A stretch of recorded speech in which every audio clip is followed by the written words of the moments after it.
Today we are going to discuss about probability theory. First of all, the question arises, why to study probability theory? So basically, you see, our life is full of uncertainties. We have many situations in our life or in studies or research where the situation is uncertain. We don't know what will happen. Now this probability theory is a means, it is a scientific model to find out what will happen in an uncertain situation. How do we find out the likely outcome? One approach is to find out the frequency of occurrence. By this what I mean is, suppose I have to find out, okay, if I flip a coin, what is the probability, what is the likelihood chance that a heads will come? Then you can say that, okay, the simple procedure is that you flip a coin say 10,000 times.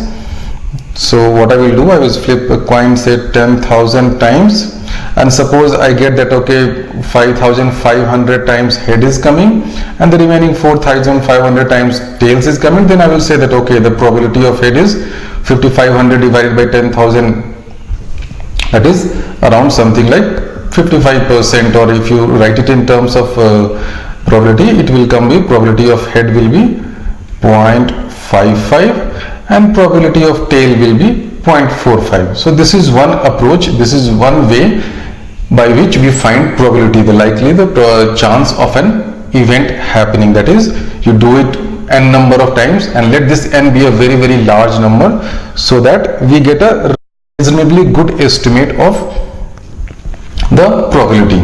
But you see, this approach has got a shortcoming. You can suppose I ask you that tomorrow is a match between say Nadal and Federer or anybody, and I want to know the probability that Nadal will win or say Federer will win. Then you can't tell to Nadal and Federer that, okay, you both of you go and play 10,000 matches and I will count the number of times Nadal is winning and the number of times Rafael and Federer is winning. They will shout at you. Basically, this is not humanly possible. This is not possible in real life. So this approach, although it is a very simple and robust approach, it gives reasonably good answer, but there are many situations in our life when we cannot depend upon this frequency model approach, because this approach is just not possible. So what is the scientific theory of probability theory? That is, how is the scientific model of this probability theory developed? What you do, there is an experiment like flipping of coin or rolling a dice. Now this experiment will result in certain number of outcomes. So a collection of all these outcomes, that is the set of all possible outcomes, that is called a sample space. Now out of all these possible outcomes, suppose I take a set of these outcomes here. So this is a set. Now this set is called an event A. This is another event, so it is event B. So till now what we have done? We have conducted an experiment. Suppose my experiment is rolling a dice. So if I am rolling a dice, my outcomes will be 1, 2, 3, 4, 5, 6. So these 6 outcomes will make my sample space. Sample space is denoted by this omega symbol. Okay, so this is my omega. Okay, now out of this sample space, suppose I have taken certain collection of outcomes. So let's call this event A. Now the probability theory says that what will be the probability or the likelihood of this event happening. So this likelihood will be given by a number called PA. For likelihood of B will be given by number PB. Now this PA and PB, they are the probability. They have to follow certain law that we will see in subsequent slide. So this is very clear. In this scientific model of probability theory, you have one experiment. Experiment leads to outcome. Outcome, the collection of outcome is sample space. Then a certain event AB, which is a subset, rather this event A can be called as A is subset of omega. Similarly, you have another B that will be a subset of omega. So these are events. Each A and B will have a number called P given by the probability law. So what are the elements of a probabilistic model? There has to be a sample space, which is the set of all possible outcomes of an experiment, and the probability law, which assigns to a set A of possible outcomes, this set A or set B, which is also called an event, a non-negative number PA called the probability of A, that encodes our knowledge or belief about the collective likelihood of the elements of A. So what is this probability law is doing? A, that is P, it is actually whatever information knowledge we have got about the likelihood of this event happening, that knowledge is given a mathematical number. You assign a number.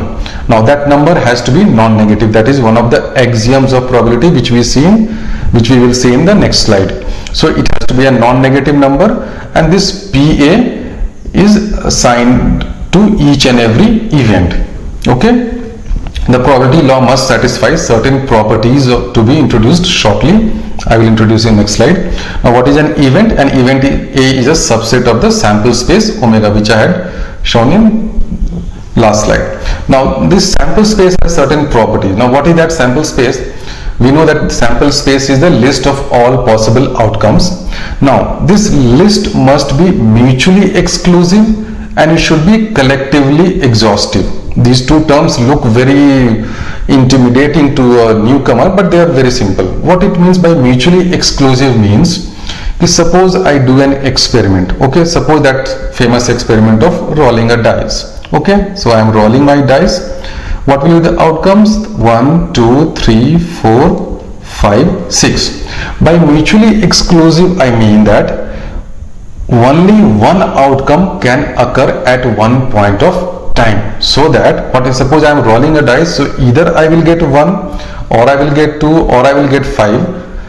1 or 2, this is not one of the any possible outcome. You cannot say that okay, I will roll a dice and either 1 or 2 will come. That's not possible. So this is the meaning of mutually exclusive. It means that suppose these are my events, then there has to be no intersection. Okay, when we talk in terms of set theory, then mutually exclusive means that they are disjoint sets, meaning they don't have any intersection. But since here we are talking about discrete outcomes, single outcomes, basically this mutually exclusive means that when you conduct an experiment, you will get that outcome. That outcome should be unique. There should be no ambiguity in the outcome. You cannot say that okay, I am flipping a coin and maybe it may be head also, tail also. After conducting this experiment, either head or tail has to come. Okay, that's before experiment you can say that okay, I may get head also or tail also. But once you have done the experiment, your outcome has to be a head or a tail. Your outcome after rolling dice has to be 1 or 3 or 4 or 5 or 6 or 2. So this is meant by mutually exclusive. Collectively exhaustive also, this sample space should be, it means that once I have made the collection of the possible outcomes, my sample space should be consisting of these outcomes. So that suppose once you do the experiment, you can get only out of these 6 outcomes. Suppose you are rolling a dice, you cannot get say 10 or 20 or 30. So what we say that these outcomes 1, 2, 3, 4, 5, 6, they are collectively exhaustive. It means they exhaust all the possibilities of sample space. So now these two concepts are used often again and again because they make our calculation and life simpler. So what do we mean by mutually exclusive? That if one is occurring, other cannot occur. That is, in set theory notation, we say that A intersection B is phi, or these two sets are disjoint. Collectively exhaustive means that when you take union of these events or these outcomes, you get omega. So this is the meaning of mutually exclusive and collectively exhaustive. Okay. Now I had said that okay, there will be some rules for probability, that's number P. These rules are called as probability axioms. Why? Because the theory itself says that okay, these are given things like the basic building block. These 1, 2, 3 are the basic building block of modern probability theory. Any law, any subsequent rule, any subsequent theorem of probability can be derived from these 3 theorems. Number 1 is PA greater than or equal to 0. That is very simple because the probability should be a non-negative number. Okay. Additivity. What does it say is that suppose I have got 2 disjoint events. Suppose this is my A, this is my event B. Okay. These are disjoint. Disjoint meaning that A intersection B is a null set. Okay. Then the probability of A union B will be this PA plus PB. Okay. This is like a given axiom. This is given that okay, if two disjoint events are there, A, B, the probability of A union B will be PA plus PB. That's all. Okay.